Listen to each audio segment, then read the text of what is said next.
let's get to the reason we're all here tonight. Teresa Torres. I'm super excited to host my friend after far too long.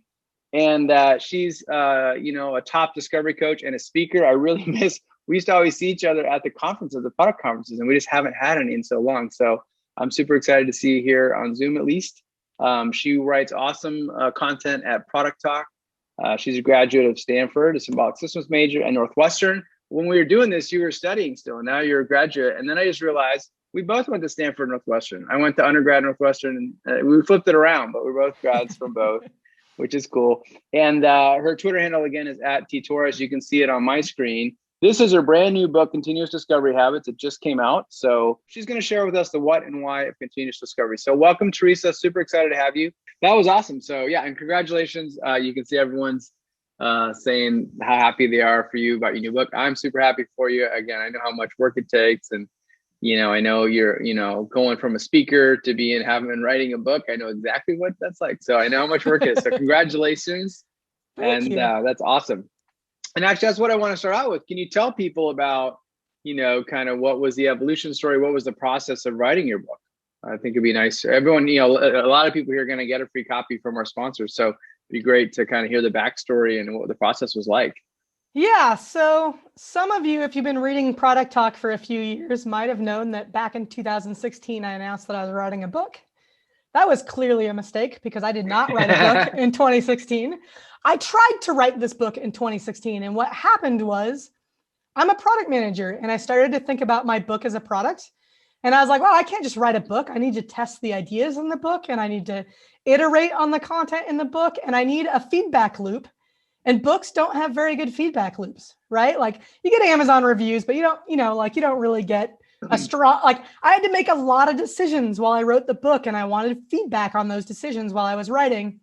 And so I didn't start writing the book in 2016. What I did instead was I started codifying my coaching curriculum. So what I had been doing at that time was I was just coaching real time live with my coaching teams. We'd work on whatever they were working on and I would help them out. And there was not a lot of structure to it. It was just, I just tried to be helpful. And then when I knew that I wanted to write a book, what I started doing was taking pieces of content that I knew I wanted to put in the book and I created course content for my coaching clients. So I shifted my coaching over time to they did all the instruction on their own, then they did an activity, and then they came to coaching. And the coaching session was a really great feedback loop on how good was the instructional content. So I did that for a couple. Okay. So I did that for a couple of years and just continued to hone the content and refine the content working with teams. And then I got to a point where I track all my coaching teams through cohorts and I measure how quickly they go through the curriculum and where they get stuck. And I got to a point where teams were moving pretty smoothly through the content. And I said, okay, I think we have product market fit. It's time to scale this. And that was in the December of 2019. And I started writing the book in January of 2020. And so I spent our working from home COVID year pretty much writing all year, which was fantastic. Kind of. I had a couple of months where I got totally derailed, doom scrolling, but I mostly wrote all year. And then I finished the book at the beginning of this year. And then for the last 5 months, it's been all the just work you have to do to produce a book, which was way more work than I thought it would be.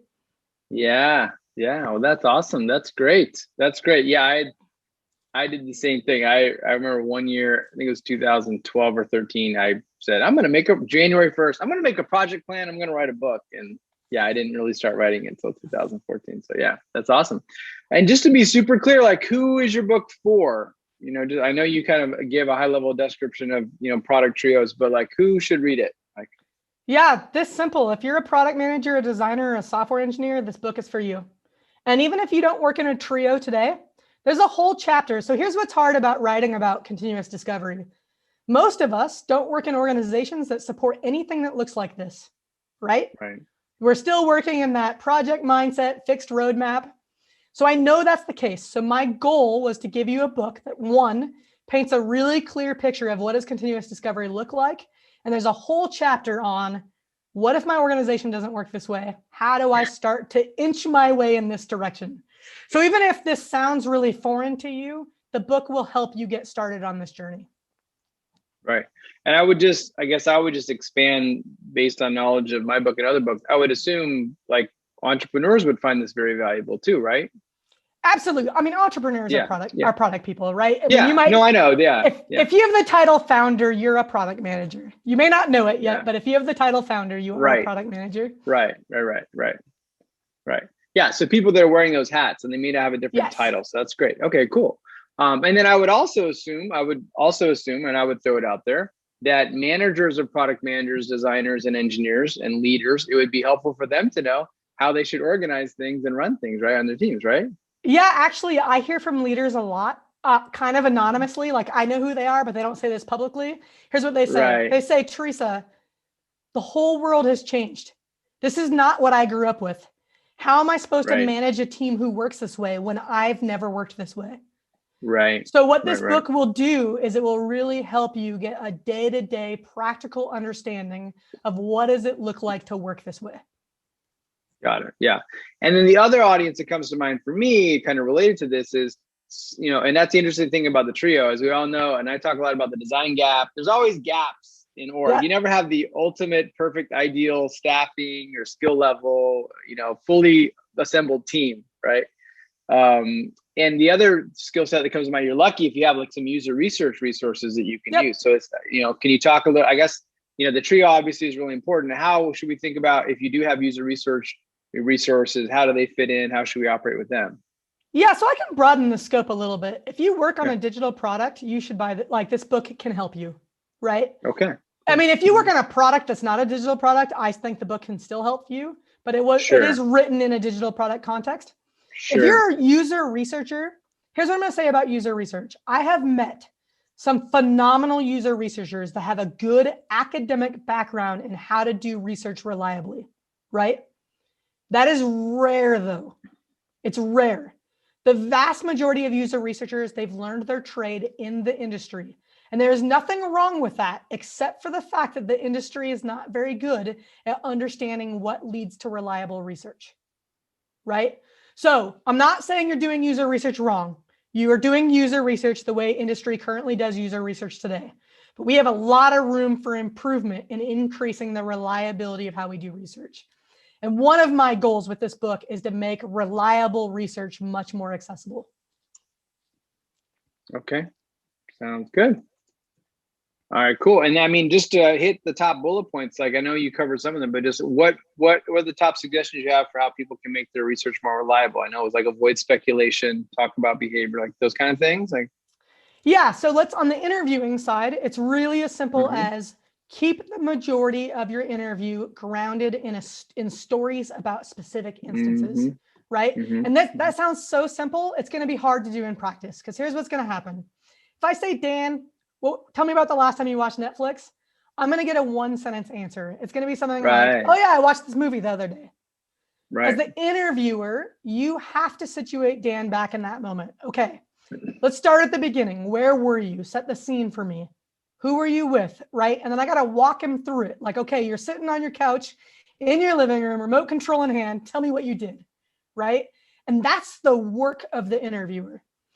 We actually have a course, Product Talk Academy has a course called Continuous Interviewing. The reason why we developed that course, I'm not trying to pitch you, I'm just telling you that it's this important to me. Is it takes practice. So our course is a practice-based course. It teaches you get hours of practicing, interviewing, collecting, excavating stories. I actually think that is the place to start. If you're feeling overwhelmed, there's a lot here, how do I start? Shift to asking for specific stories in your interviews and practice that skill. On the assumption testing side, we didn't really get into very much reliability there. In the book, I go into a lot more detail. We talk about things like how do you counteract confirmation bias? How do you make sure your team is aligned so you actually learn from your interviews? We talk about the difference between product experiments and I say we because a lot of people were part of making this book happen. And now Hope Gurion is another coach that uses this content, and she's been a big influencer as well. I'm not referring to myself as the royal we, just to clarify. But we are really a team. So on the assumption testing side, the book gets into a lot of the differences between like large scale quantitative research or more scientific research, and why it's okay to do smaller scale product experiments. So if you want to learn more about the reliability of smaller scale product experiments, there's a whole chapter on that. Nice. Yeah. No, I agree 100%. I think interviewing skills are key, because you may have the trio and like, okay, cool, but it's like, who actually is going to do the interview, and who's got the skills to do it? And we all start out not being the world's best interviewers. But the interesting thing is, when I give my workshops, I always focus on this one. This is like probably one of the easiest things to get better at. Yeah. You know, compared to a lot of other stuff. It's just super easy. It's like active listening, asking questions the right way, redirecting people, like you were saying, right? And every once in a while I run into a lot of people. It's like, oh, I'm not a professional user researcher, I can't do this. And it's like, no, don't psych yourself out. Like, it's just talking to people, and it's active listening. Like, just get in there and you'll get better. Like you said, it's all about practice. And you can actually practice in your life. You can ask just friends and tell you a story about something, right? And just practice. Right. Yeah. Cool. All right, good. All right, cool. So I guess let me ask you this question, because I think, you know, there's whenever there's some like advice or concept or framework, I feel like there's a range of understanding in the product world or community, right? From the people that like, oh yeah, I've read Teresa's blog, I know this stuff cold. Yeah, there's some new stuff in the book, but I'm ready for it. To people like, what? I've never heard of discovery. So I'm just curious, how well do you feel like most product teams or the average product team understands the concept of discovery? It's hard, because discovery means a lot of things to a lot of people. Okay. I think we are getting much better at discovery. I think, first of all, more teams even know what discovery is. It's a concept that we talk about constantly. We're seeing discovery activities get integrated into more and more teams. Kind of, because I still meet teams every day that have literally never talked to a customer. So there's a little bit of, it's hard to say, right? I think we're just starting to have the conversation about reliable research, reliable feedback, right? I think that's still a very new idea. I think we're still really steeped in a project world, and we're just starting to wrap our heads around what does a continuous cadence look like. So we have a long way to go. I think 10 years from now, we're going to be talking about some of the exact same things, just because it does require a pretty big mindset shift, and it's going to happen slowly, unfortunately. Yeah. Okay. Got it. Cool. And yeah, and I know we talked about the contrast. You talked about it. The contrast, people usually contrast discovery from delivery. Obviously, most teams they're used to doing delivery, because that's how we get ship the stuff out the door. I'm just wondering, you know, I often hear a lot of times people saying, oh, we don't have time for discovery. I'm sure you've heard that a lot, right? It's like, oh, we got to just get this stuff out the door. Yes, of course, Teresa, we'd love to talk to customers more, but we got to hit this March 30th. It's amazing how much stuff product ships on March 31st, right? Whatever the day, end of the quarter day, we got to get it done. So when you hear that, like, what advice do you give people so they can get out of that kind of mindset? Yeah, so this is why I think automating your recruiting process is so key.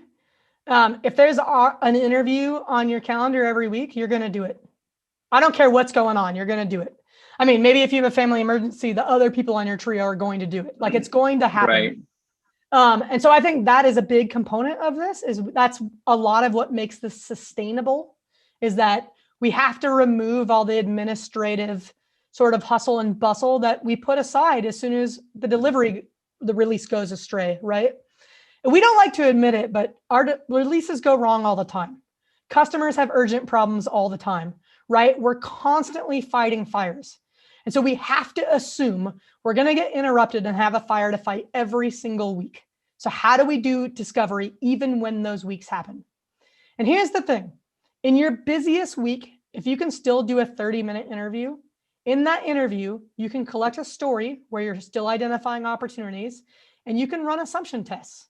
And you don't even have to run an assumption test in an interview, because with one question survey tools and with unmoderated user testing tools, we can run assumption tests without us even being present, right? So we do have the tools. We now have tools that allow us to do discovery in very small time increments.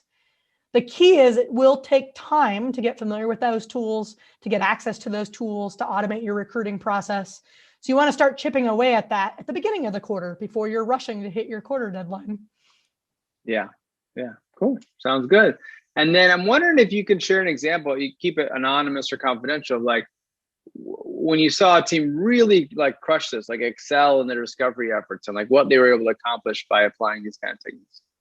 Yeah, it's actually really fun to work with teams that start to like something magic happens when a team really starts to adopt this continuous cadence and they start to think in assumptions and they're running many assumption tests in the same week. So I have a lot of really good examples of this. I worked with a team that worked for that was a I got to be careful how much I share because I identify them. It's okay. I identify them in the book. But I worked I worked with a team that worked in a, like, let's just say old school stodgy industry. And they had never talked to a customer before. And within 12 weeks, like 12 weeks through the coaching program, they had talked to, I think, 10 customers over the last 10 weeks. It took them a couple weeks to get kicked off their interviewing habit. In the last 4 or 5 weeks, they had gone through 3 sets of solutions. So they had worked through 3 different opportunities, identified solutions that could work. They had shipped 2 of them. Just amazing, right? This was at a company where like they were shipping once a quarter. And it wasn't because they didn't have the delivery infrastructure to ship more often. It was because they didn't have the discovery chops to figure out what to build fast enough. They were just pulling large projects, right? Right. And one of the things that makes the opportunity solution tree so powerful, we didn't talk about this that much, but opportunities get more and specific as you work your way down the tree. So I'll give a Netflix example of this. There's probably an opportunity at Netflix let's frame something like, I don't know what to watch. Helping somebody figure out what to watch is a big, that's a major problem. You know how my wife and I spend like 20 minutes just going through, and I'm like on the computer on Rotten Tomatoes trying to see cross correlate, and then the next thing you know, it's too late to start because we have to go to bed, right? Totally. So if you could solve that problem, Teresa, that'd be amazing. That's a big, hard problem, right? But we can break it down into smaller problems. A smaller opportunity of I don't know what to watch is this show any good? Right? So I'm looking at a specific show. I'm trying to figure out, is this show any good? So that's a sub opportunity. Okay, is this show any good? Is still a hard problem to solve, but we can break that up into even smaller problems. Some of us decide based on the cast. So maybe an opportunity is who's in this show. Mm-hmm. Some of us decide on the genre. What's the genre of this show? Some of us decide based on like, is it character driven or is it plot driven? So we can start to enumerate sub opportunities. So when we get to a small opportunity, like who's in this show, we can solve that in a week or 2, right? So as you work your way down the tree, if you keep deconstructing opportunities, you start to unlock this continuous cadence. I can solve a small problem every week. And over time, I start contributing to solving the parents. Cool. So there's a lot of power in this, like mapping out the opportunity space and really understanding customer needs. Mm-hmm. Got it. Yeah. Well, the other thing I have to comment on is I call it the problem space. We have a different name for the exact same thing. It's kind of funny. I'm wondering, have you read Tony Owick's work? Yep. Okay, cool. Yeah. So that's kind of funny. That's cool. Yeah. Awesome. Cool. We got a question I want to answer here on this part, which is what formats of your book are available? Yeah. So it's available on Amazon in paperback and Kindle. It's available in other stores in paperback and EPUB. That's today. Right. It will eventually be available as an audiobook, but I don't have a timeline on that yet. That was a question people were asking about the audio, so I just want to let people know the number one question I've been getting. It's coming. Yep. There you go. Cool. Opportunity. It's an opportunity there. It is an opportunity. All right, cool. Awesome, Teresa. Awesome. Thank you so much. Well, we have tons of audience questions, so I want to transition to doing that. And again, the way that works, we're paying attention to who's got questions in chat. You'll get a message from Bill Hops, a little personal chat message saying, hey, Dan's going to call your name soon, so be ready. And then when I call your name, if you could, unmute your video and audio, like Mike's already done. Let me get Mike in here. Mike's ready to go with the first question. Then we'll do it. Let me get myself out of here. We'll get Mike in here. He's a professional. He's been here at our meetup many times. So Mike, go ahead. If you want to go ahead and ask your question, that'd be great. Thanks, Dan. Hey, Teresa. Really enjoyed doing the outcomes course with you and Hope. Awesome. It was great stuff. I was chatting you up in the chat. It's a good place for that. So my question is first, congratulations again on the book. So in that like upper right-hand corner of the quadrant in your diagram, I don't know if you want to bring it up, there's that conversation between the product team and the product leader, right? Mm-hmm. We're talking about the goal for the quarter. And I just want to kind of know, I'm going to leave it kind of as open as I can, but what are your thoughts about framing that goal for the quarter in terms of OKRs? How many, and so on and so forth. Loaded question, huh? Okay. Yeah, so this is great. So Mike, first of all, I feel like you are always superlative in your feedback and very vocal on social media, and I really appreciate that. So thank you. Let's talk about outcomes and how they connect to OKRs, because I know everybody on the planet is using OKRs right now. So OKR is an objective and a key result. You probably learned a lot about this from Christina last month if you were there. Objectives are qualitative, right? It's an aspiring qualitative goal. A key result is quantitative. The theory behind an objective having multiple key results is we may not know how to measure our way to the objective, right? So it's a little bit like we're guessing. We want to reach this objective. Here's some guesses of what we might measure to figure out if we're there or not. So let's start with that as the premise. Your outcome at the top of your tree needs to be a quantitative metric. So that means it's going to be a key result. The reason for that is as you work your way down the tree and you're running your assumption tests, some of your assumption tests need to test, will this solution drive our outcome? And we need the outcome to be a quantitative metric because here's what a lot of teams do. They run an experiment and they test 17 metrics and they cherry pick the ones that went up from their experiment and they say, hey, my idea was great. Confirmation bias is at play there, right? So we're using our quantitative metric at the top of the tree to hold us accountable to the business value that we're going to create. So that's the first thing. Now, does that mean if you have one objective and you have 3 key results, you need 3 different trees? Not necessarily. If they really are 3 guesses as to how to measure the same thing, it's still the same tree. And I would put your objective at the top of the tree. And as you run your experiments, I would experiment with what key result is looking most correct, right? Now, a lot of us have more than one objective. We actually have 3 or 4 OKRs and we're balancing a lot of work. I strongly recommend you work on 1 OKR at a time. And this is not within most product teams' control because companies don't want to acknowledge that we don't have the resources to do all the things that we want to do. And the way that we solve that is we give everybody way too much work and we spread people too thin, right? But here's the problem. If you're working on 4 OKRs at once, you're making incremental progress at best on those 4 OKRs. If you hyper focus on 1 OKR, you have the chance to actually knock it out of the park. So what I would recommend, even if you're tasked with lots of OKRs, I would prioritize them. And I would focus your discovery on the one that you think is most important. And if you really have 2 that are most important, time box it, right? Spend some time on one, spend some time on the other. But yeah, the way that you want to map this is your outcome is going to be a key result.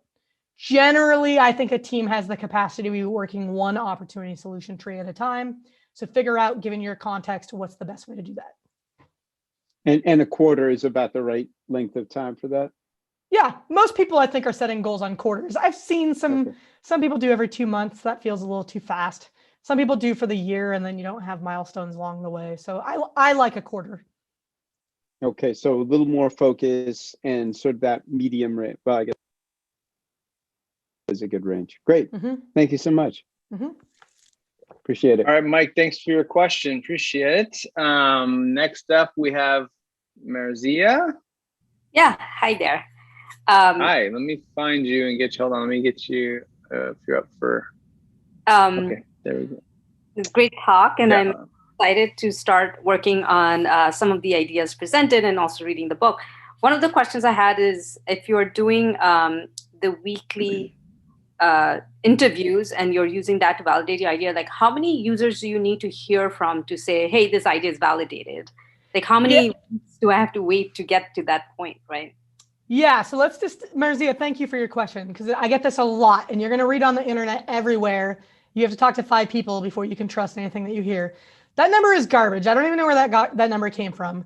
Depending on who you're talking to and what you're interviewing about, like here's what people say. You're going to talk to 5 people and then you'll stop seeing variation. That is not true. You could talk to 25 people and still see variation. Qualitative research is about uncovering variation. Let's talk about this in the context of interviews versus assumption tests. So in interviews, we're trying to understand and map out the opportunity space. I want you doing this continuously, which is why you're interviewing every week. And in the beginning, I want you just talking to whoever you can talk to. But with time, as you automate your recruiting process, I want you recruiting for variation. So you want to talk to big customers, small customers, different geographic regions, ethnic diversity, gender diversity, et cetera. You're interviewing for variation. That's going to help guarantee that you uncover more and more of the opportunity space. So in that context, it's less about, I heard this from 5 people, and it's more about, I'm uncovering variation. So for those of you that are video game players, I always think about like the old classic real-time strategy games where you have like the fog of war, and the more you expand the fog goes away. For the people where this analogy is not landing, I apologize. But for those that get it, think about qualitative research as you're clearing that fog of war, right? The more people you talk to, the more variation, the more behavior you're uncovering. Where I think reliability really comes in with numbers of people are in your assumption tests, right? So if you're testing an assumption, you got to test with the right number of people. The analogy I use in the book is that I want you to start small. I want you to just get feedback from 5 people. And 5 is not some magic number. What makes 5 useful is we can do it in a day or 2, right? And we're looking for an early signal. But we're not going to make a decision on that early signal. And I get into this in detail in the book. I get into like, what's the risk of a false positive or a false negative when we're talking to a small numbers of people. But here's the key principle. We can't do a large scale quantitative test for every single thing that we want to test. We would never ship a product, right? So we're looking at small numbers just to help us figure out which larger scale test should we run. Okay, cool. Thank you. Does that help? Yes, it does. Perfect. All right, great. So we have a kind of related question from Jesse Bentert. So Jesse, if you're here, I thought we could do those back to back. Yes, yeah, this is similar. Hey, Teresa, and first of all, long time fan. So super excited to read the book. I've emailed you. I've taken the interviewing course. I've been reading your blog for many years. I've got my entire company using Opportunity Solution Tree. So first of all, awesome. You're very much improving how I think about product and everyone at my company. My question is very similar. What I find happening often is that when we're doing assumption tests, we'll want to talk to like, say, 5 people. Mm-hmm. And so we'll feel the need to schedule almost in like a project mindset to schedule like 5 users. Mm-hmm. As a result, it ends up being more overhead and we end up not doing it as frequently as we should. So maybe we'll do 5 calls this week, wait a few weeks, and then 5 calls in another week. So my question would be, if we're moving to, if we're doing 1 interview a week, yep, how, for the assumption test, like how can we be confident that we're not overfitting to that 1 user, and how can we make a decision if we're making daily or weekly decisions? How can we do so when we're only talking to that 1 user? Yeah, this is a really good question. So I do want you, if you're talking to a user in your weekly interview and you have an assumption test that's relevant to them, run your assumption test with that person, because getting that real-time live feedback on an assumption is really valuable. But here's what you're going to find. The vast majority of your assumption tests are going to happen using these other tools, right? So in the book, I go into detail about how you can test a lot of assumptions with 1-question surveys that you're running live in your product that you're getting feedback by the end of the day, right? Or by doing database queries, looking at existing user behavior like that, looking to see who's searching for sports on Netflix today, that kind of test that you're using a lot of data points, but you're able to get it by the end of the day. Or you're using an unmoderated testing tool like usertesting.com, where you can post a prototype and you can get 10 responses by tomorrow. So to really unlock these fast cycles, you're going to need to find ways to remove yourself from having to collect 1 data point at a time through your interviews. That doesn't mean you're not also doing assumption tests in your interviews. You're just not relying on your interviews to get you to the numbers that you need. That makes sense. So the interviews are almost more primarily for the finding opportunities rather than the assumption tests. Yep. Okay, super helpful. Thanks, Teresa. All right, thanks, Jesse, for your question. All right. Next up, we have Abhishek Tiwari. Abhishek, if you want to right unmute here and ask you have a few related questions. Go for it. Yeah, I do. Thanks. Congratulations, Teresa, and thank you for answering all the questions. It's been very helpful. I agree. Transformation is very hard. We are actually going through that process right now, and I have some questions in relation to that. The first one is it's something which we faced recently. During the discovery process, very real outcome of that is not to pursue something, right? Because of feasibility risk or value risk, what have you, right? And the situation we run into is, we talk to the customers, we interview them, there's a perception built that, hey, I'm going to get this problem fixed, the customer's excited, customer success is happy about that, and then we decide not to pursue it for whatever other reason, right?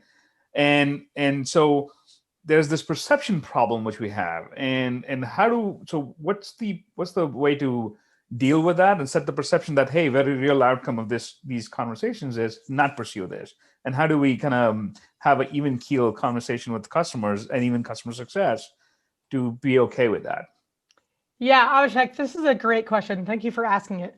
So I really wish companies would tell their customers what they're not going to do. I personally encounter this all the time in my life. Like, I use Teachable as my course platform, and I clearly use it in the way that they don't want me to use it. And I wish they would just straight up tell me we're never going to do that, because I would go away, right? And it sounds bad to lose a customer, but honestly, it'd be better for both parties if I was a customer that was a better fit, right? Because they hear from me every week. I'm a thorn in their side, right? In fact, I have 2 outstanding problems with them that I email with them almost every day. And that's a nightmare for both of us, right? Whereas if they would but they're stringing me along like, oh, we do want to support cohort-based courses, and we do want to learn about how you're doing this. And whereas reality, like, they have so much on their plate, they probably should just tell me, Teresa, you're an outlier. Most people don't run courses like you. You need to find a different solution, right? So that's the first thing. And I'll share in my own business, I say no all the time. People ask me for all kinds of things. I do one thing. I coach product teams. I don't coach product leaders. I don't teach workshops. I don't do these other things. I do one thing, right? That's awesome, because it means people know what to come to me for.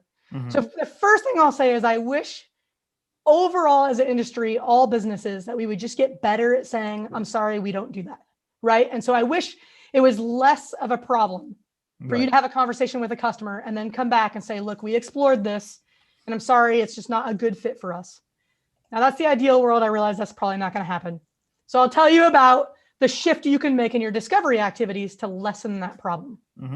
So if today you're doing validation research, right, where you're doing that full-blown, here's a thing that looks like a real solution, your customer is going to walk away from that with, hey, they're building this. Right. If instead you test really specific assumptions, they may not even know what solution you have in mind, right?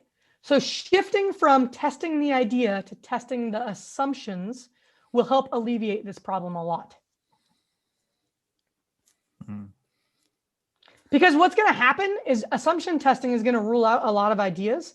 And by the time you get to the point where you're doing that validation research, where you're actually showing something that looks like a solution to a customer, you're already going to have a lot of confidence that it is in fact something you're going to pursue. Yeah, I was mentally trying to park this, and we also use this double diamond approach, the problem discovery and the solution discovery. I think I was mentally trying to, as you were talking about, is that all the feasibility around the assumptions and all the risk assessment or assumption assessment, if you do it early on during the problem discovery stage, is probably better before you get to the solution. Because I think you're right, because the time you show the prototype, there is a lot of implicit commitment kind of built into there, right? Like not even externally, even internally. So that's almost like an alpha version of the product, right? Yeah. So like if I log into Netflix and there's a survey that says, have you watched a sporting event in the last week? Right. My takeaway isn't, oh, Netflix is going to add sports. It might be, oh, interesting, Netflix is exploring sports. And as a sports fan, I might get excited about that.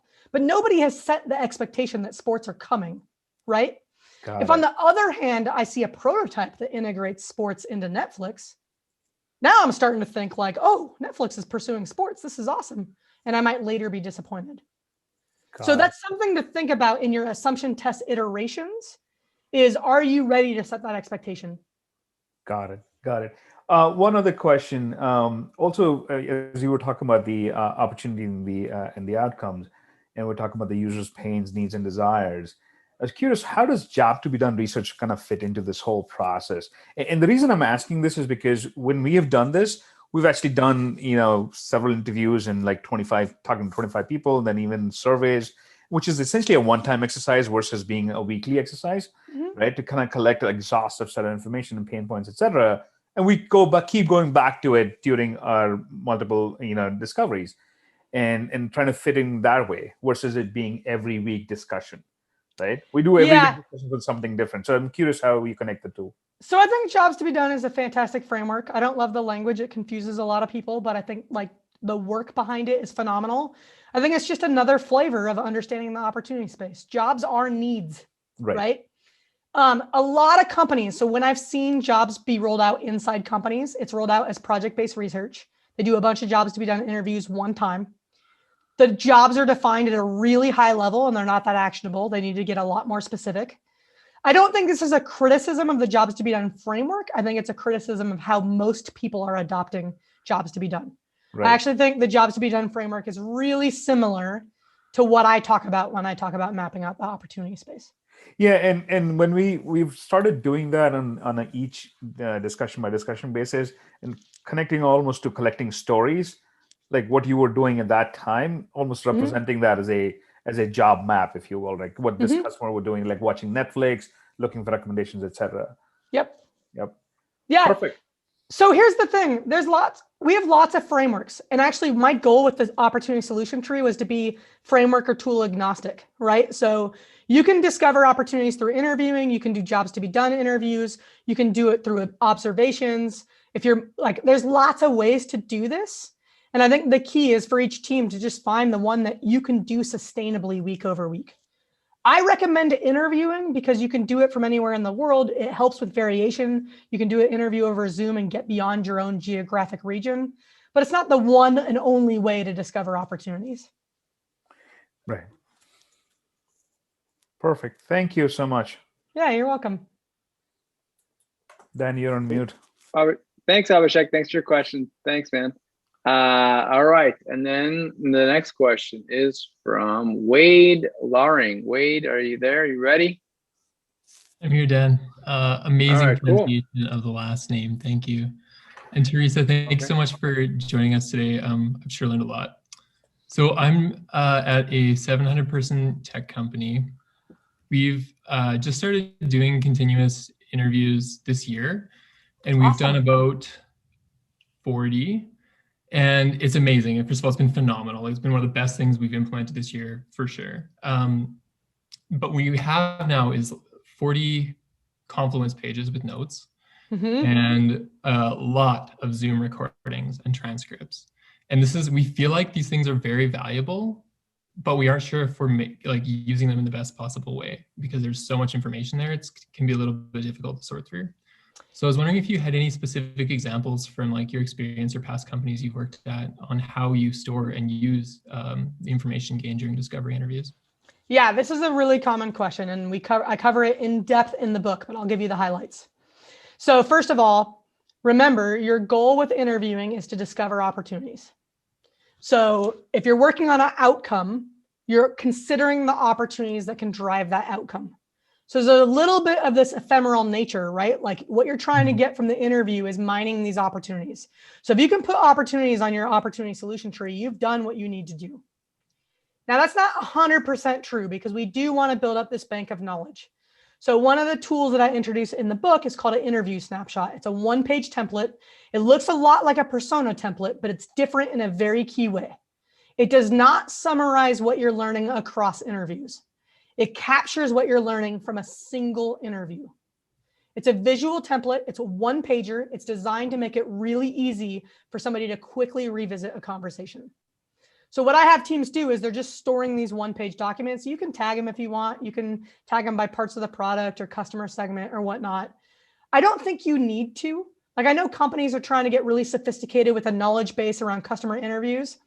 I actually think if all of your teams are interviewing continuously, as long as everybody has access to each other's snapshots and you're sharing occasionally about what you're learning, you don't need this really robust archive because you're always interviewing, you're always getting more inputs, you're always learning from your customers. So there's not this moment, you're continuously synthesizing. There's not this moment where you say, okay, we got to stop and do something with these 40 interviews. It's a little bit hard to get grok until you really shift from that project mindset to the continuous mindset, right? So I think my advice would be, I would not worry about it. I would think about how are you capturing the opportunities that you're hearing from your interviews? If you can do it in this one-page simple template that's visual, it makes it really easy to share what you're learning across teams in the moment, like in the same week that the interview happened. And then beyond that, I would just trust that you're learning always and that the knowledge is in your head and it's on your teams. And when you have new teams, they're going to start their own interviewing practice and they're going to be building that knowledge. And when people really want to, they could dive into that knowledge base and look through those snapshots if they need to. And you can even connect a snapshot to a recording. So you could use your snapshots as an index and be like, ooh, this looks like a good conversation. I want to go listen to that. But people don't listen to, people don't listen to recordings. They just live somewhere, right? So snapshots make them a little bit more actionable, but also know that week over week, you're just going to keep adding to your knowledge bank. And that's usually enough. I love that. Thank you so much, Teresa. It's very liberating to know that maybe we don't need to do tons. Yeah. Take them and keep going and keep learning. Thank you. I will say I feel the same way about bugs. So like companies spend all this time and energy tracking bugs. And here's my view. If a bug is going to interrupt your work, then track it. Stop your work and deal with the bug. If it's going to go into the next sprint, then track it and put it in your bug database. If it's not important enough to go in your bug database, I would capture as little information as you need to and then forget it forever. Because if the bug is important, it's going to come up again. And eventually it's going to be important enough to either interrupt your work or begin the next sprint, right? And so you might need to track a little bit to like have that running history so you know that we've heard about this bug 40 times. But like teams that do meetings where they have a bug review and they're prioritizing bugs and they're wasting hours a week managing bugs, I think it's a waste of time. I think we're seeing the same practices start to develop with interview archives.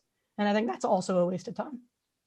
Yeah, thank you. That's why we have the ice box. Just put all that stuff in the ice box and forget about it. And nobody ever should look at the ice box ever again. Nobody is exactly. Yeah. Is my feature idea in there, Teresa? Oh yes, it's in there. Don't worry. Exactly what the ice box is for. That's exactly what sales rep. It's in the ice box. Did I mention the lid to the ice box is locked and we don't ever look at it? No, It's just in the ice box. There's just a slot where things go in. There's no way to pull things out. It's a slot. It's an irreversible slot. I love it. Yep. That's the way to do it. Exactly. Cool. Awesome. So I want to thank you very much for your time.